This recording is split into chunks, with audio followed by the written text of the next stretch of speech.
Sucre Noir est une histoire de pirates, de chasseurs de trésors, de chercheurs d'or, de fêtes puissantes, de femmes majestueuses, mais aussi une histoire de pétrole.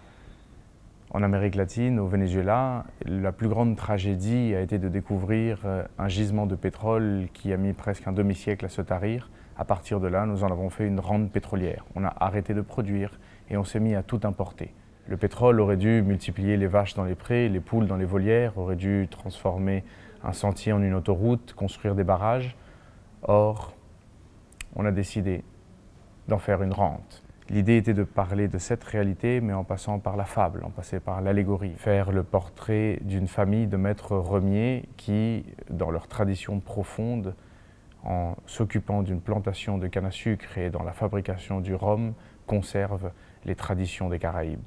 Or, une légende dit que des trésors des pirates des Caraïbes sont enterrés sous la plantation de canne à sucre. Alors, des explorateurs vont se succéder pour essayer de trouver l'or sous la terre, en la retournant de plus en plus, sans peut-être se rendre compte que le vrai or est là, sous leurs yeux, dans le maïs, dans le coton, dans le tabac, dans le sucre, et non pas à quelques pieds sous terre, dans un coffre scellé de 12 clous d'argent et bardé de lambeaux de fer rouge.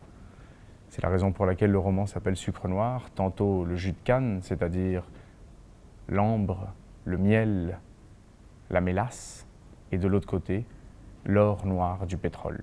Pour mon premier roman, Le voyage d'Octavio, j'ai été invité à faire une rencontre littéraire qui s'appelait Le verre et la plume, c'est-à-dire qu'il y avait un croisement de l'alcool et de littérature. Moi, je devais lire des passages du texte et il y avait un maître remier qui avait distribué des verres de rhum à une assemblée et les gens buvaient le rhum en même temps qu'ils écoutaient les phrases pour essayer de trouver des échos, des passerelles, des connexions supérieures entre le parfum des mots et le parfum de l'alcool.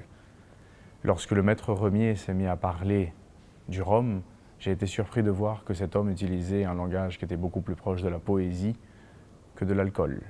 Il utilisait des mots comme ananas, comme girofle, comme cannelle, comme porosité du chêne, comme atelier, comme cuir.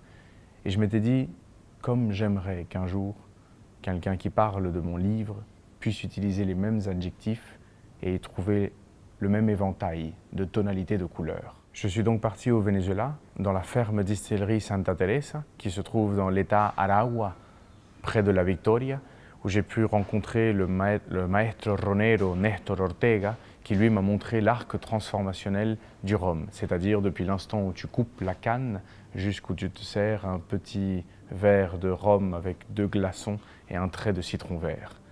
À partir de là, je me suis rendu compte qu'il y avait là le vrai terreau où je pourrais semer et planter la structure narrative de mon roman.